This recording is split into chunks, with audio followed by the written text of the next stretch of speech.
নাহমাদুহু ওয়া নুসাল্লি আলা রাসূলিহিল কারীম আম্মা বাদ। সুপ্রিয় দর্শক শ্রোতা, মহিমান্বিত মাস রমজান উপলক্ষে সময়ের মাসব্যাপী আয়োজন ইসলাম ও রমজানে আপনাদের স্বাগত জানাচ্ছি আমি নোমান বিল্লাহ। আজ আলোচনা করব এতেকাফের গুরুত্ব ও ফজিলত সম্পর্কে। এতেকাফ শব্দের অর্থ হলো অবস্থান করা, নিজেকে কোনো স্থানে আবদ্ধ করে রাখা। ইসলামের পরিভাষায় নির্দিষ্ট কিছু শর্ত সাপেক্ষে মসজিদে একটানা অবস্থান করাকে এতেকাফ বলা হয়। নবী করিম সাল্লাল্লাহু আলাইহি ওয়াসাল্লাম এতেকাফের প্রতি অত্যন্ত গুরুত্ব দিতেন। তিনি প্রতি বছর রমজানের শেষ দশকে এতেকাফ করতেন। এমনকি একবার বিশেষ কারণে তিনি এতেকাফ করতে না পারলে শাওয়াল মাসে 10 দিন রোজা রেখে এতেকাফ করেছেন। হযরত আয়েশা রাদিয়াল্লাহু তাআলা আনহা বলেন, নবী করিম সাল্লাল্লাহু আলাইহি ওয়াসাল্লাম ওয়াফাতের আগ পর্যন্ত রমজানের শেষ 10 দিন ইতিকাফ করে গেছেন। তারপর তার স্ত্রীগণও তা পালন করেছেন।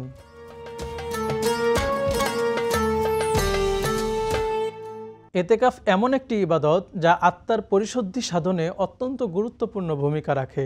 এটি সুন্নতে মুআক্কাদায়ে কিফায়া, অর্থাৎ কোনো এলাকায় একজন ব্যক্তি এই সুন্নত আদায় করলে পুরো এলাকার পক্ষ থেকে আদায় হয়ে যাবে, কিন্তু কেউ না করলে সবাই গুনাহগার হবেন।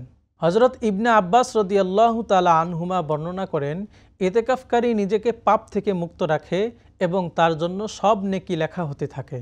রাসূলুল্লাহ সাল্লাল্লাহু আলাইহি ওয়াসাল্লাম বলেন, যে ব্যক্তি আল্লাহর সন্তুষ্টি পাওয়ার আশায় মাত্র একদিনের জন্য এতেকাফে থাকবে, আল্লাহ তাআলা তার এবং জাহান্নামের মধ্যে 3 খন্দকের দূরত্ব সৃষ্টি করে দেন। এক একটি খন্দকের গভীরতা হলো আসমান ও জমিনের মধ্যকার দূরত্বের চেয়েও বেশি।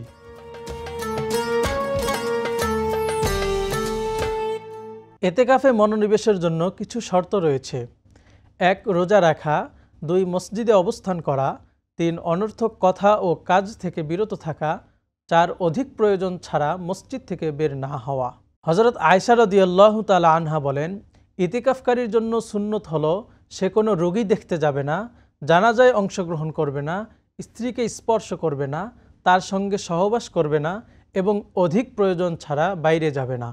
রোজা না রেখে ইতিকাফ করবে না এবং জামে মসজিদে ইতিকাফ করবে।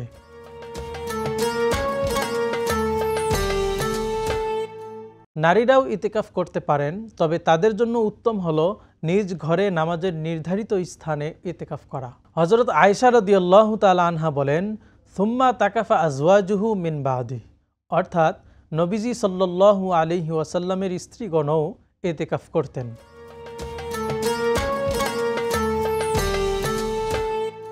ইতিকাফের অন্যতম উদ্দেশ্য হলো লাইলাতুল কদর বা শবে কদরের সন্ধান করা।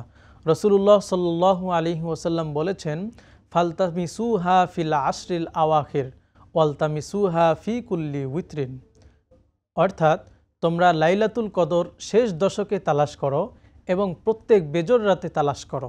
সুতরাং এতেকাফের মাধ্যমে একজন ব্যক্তি সহজে এবং নিশ্চিত রূপে কদরের রাত পেতে পারে এবং আল্লাহর অপার রহমত ও নেকি অর্জন করতে পারে। কেউ যদি শুধু এক রাতে ইবাদত করে তাহলে তা পাওয়ার সম্ভাবনা খুবই কম।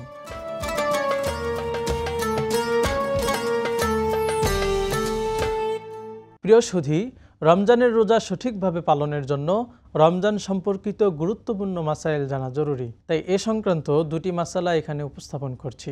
একজন জানতে চেয়েছেন, কঠোর পরিশ্রমকারীদের জন্য রোজা না রাখার সুযোগ আছে কি? রমজান মাসে কঠোর পরিশ্রমের কারণে রোজা না রাখা জায়েজ নেই, বরং রমজানে এমন কাজ করা থেকে বিরত থাকতে হবে যে কাজের চাপের কারণে রোজা ছাড়তে হয়।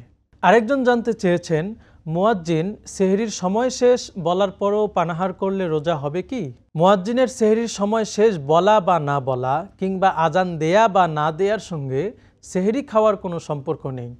সেহরি খাওয়া সম্পর্কিত হলো সুবহে সাদিক বা ফজরের সময় শুরু হওয়ার সঙ্গে।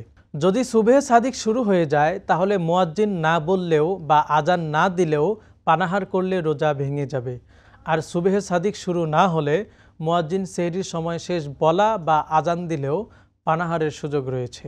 প্রিয় দর্শক শ্রোতা, রমজান মাস জুড়ে সময়ের নিয়মিত আয়োজন ইসলাম ও রমজানের সঙ্গে থাকার জন্য সবাইকে ধন্যবাদ।